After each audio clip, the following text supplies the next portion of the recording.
Corona virus या किसी भी फ्लू से बचने के लिए 4 महत्वपूर्ण चीज़ें जो हम इस्तेमाल कर सकते हैं वो हम आपको इस वीडियो में सिखाने वाले हैं। सबसे पहले हैंड सैनिटाइज़र या हैंड वॉश कैसे आप आसान तरीके से इस्तेमाल कर सकते हैं ये हम आपको बताएंगे। जो स्टेप्स हैं उनको याद रखने का जो सबसे आसान तरीका है वो है सुमन के। लाइए मैं आपको करके दिखाता हूँ। जैसे ये हैंड सैनिटाइज़र है, थोड़ा सा अपने हाथ में लीजिए इसको।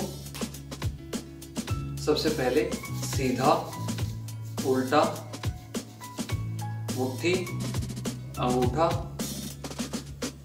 नाखून और लास्ट में के, ये बन जाता है सुमन के। एक बार फिर से सीधा, उल्टा, मुट्ठी, अंगूठा, नाखून और कलाई।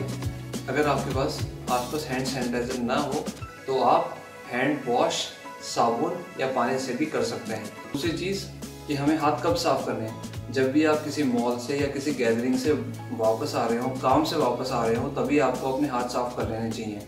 इसके अलावा जब भी खाना खाने वाले हों तो खाना खाने से पहले अपने हाथ साफ़ कर लेने चाहिए। इसके बीच में अगर आपको कभी भी ऐसा लगता है कि आपके हाथ साफ़ किए हुए काफ़ी देर हो गई है और ज़रूरत लग रही है कि आपके हाथ गंदे हो सकते हैं, उस टाइम आपको अपने हाथ साफ़ कर लेने चाहिए। इसके बाद अगर आपको खांसी या छींक आती है तो उस टाइम पे कैसे अपना और दूसरों का बचाव कर सकते हैं आपको। अगर आपके पास एक रुमाल है तो अपने उस रुमाल को अपने मुंह को कवर कर लीजिए खांसी या छींकने से पहले। जैसे अगर मान लीजिए आपके पास रुमाल या टिश्यू पेपर नहीं है तो आप अपने हाथ का भी इस्तेमाल कर सकते हैं। जैसे हाथ है, अगर आपकी हाथ पूरी तरह से कवर्ड है किसी भी कपड़े से तो कोने का इस्तेमाल करके अपने मुंह को और नाक को कवर कर सकते हैं।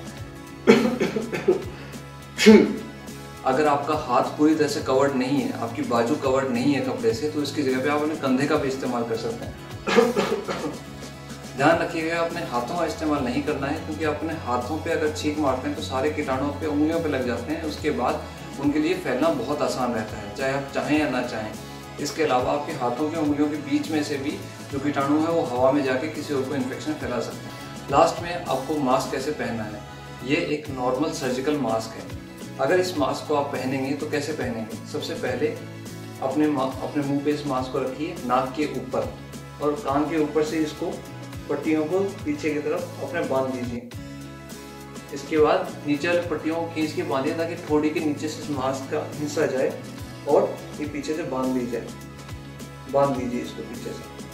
अब इसके ऊपर यहाँ पे एक पट्टी होती है, इस पट्टी को आपको दबाना है ताकि एक सील बन जाए। जैसे दबा के यहाँ पे एक सील बन गई है ताकि मेरी चश्मा पे फॉगिंग नहीं होगी और सील के साथ कोई भी कीटाणु बाहर नहीं जा पाएगा। सील मास्क लगाने के बाद आपको चेक कैसे करना है कि सील काम कर रही है कि नहीं कर रही। इसमें फूंक मार के देखिए तो कोई भी फॉगिंग मेरे चश्मा पे नहीं आ रही, इसका मतलब है कि सील अच्छी तरह से बन गई है। मास्क पहनने के बाद बार बार अपने मास्क के बाहर वाले सरफेस को टच मत कीजिए, क्योंकि ये बहुत इन्फेक्टेड एरिया होता है। इसको टच करने का मतलब है कि आपके हाथों पे कीटाणु आ सकते हैं। तो मास्क उतारेंगे कैसे जब आपको पूरा इस्तेमाल कर लिया हो। पीछे से खोलिए, इसको बाहर से टच मत कीजिए। खोलने के बाद जो दोनों आप खोलेंगे सिर्फ धागों को पकड़ के अपने बाहर से इसको ऐसे निकालिए और बाहर इसको ऐसे ड्रॉप कर दीजिए डस्टबिन में। आप याद रखिए किसी भी मास्क को सिर्फ 8 घंटे तक ही इस्तेमाल कीजिए, उससे ज़्यादा इस्तेमाल करने का कोई मतलब नहीं है। एक मास्क को पहनना और उसको सही पहनने का तरीका कहीं ज़्यादा इंपॉर्टेंट है एज़ कम्पेयर टू कि आप N95 पहन रहे हैं, 3 लेयर पहने हैं, 4 लेयर पहने हैं, 2 लेयर पहने हैं। एक अच्छी तरह से पहना हुआ 2 लेयर मास्क भी एक N95 से बेटर काम कर सकता है अगर वो N95 अच्छी तरह से नहीं पहना गया। मुझे उम्मीद है कि आपको ये सारे स्टेप्स कोरोना वायरस से या किसी भी फ्लू से बचने में कामयाब होंगे।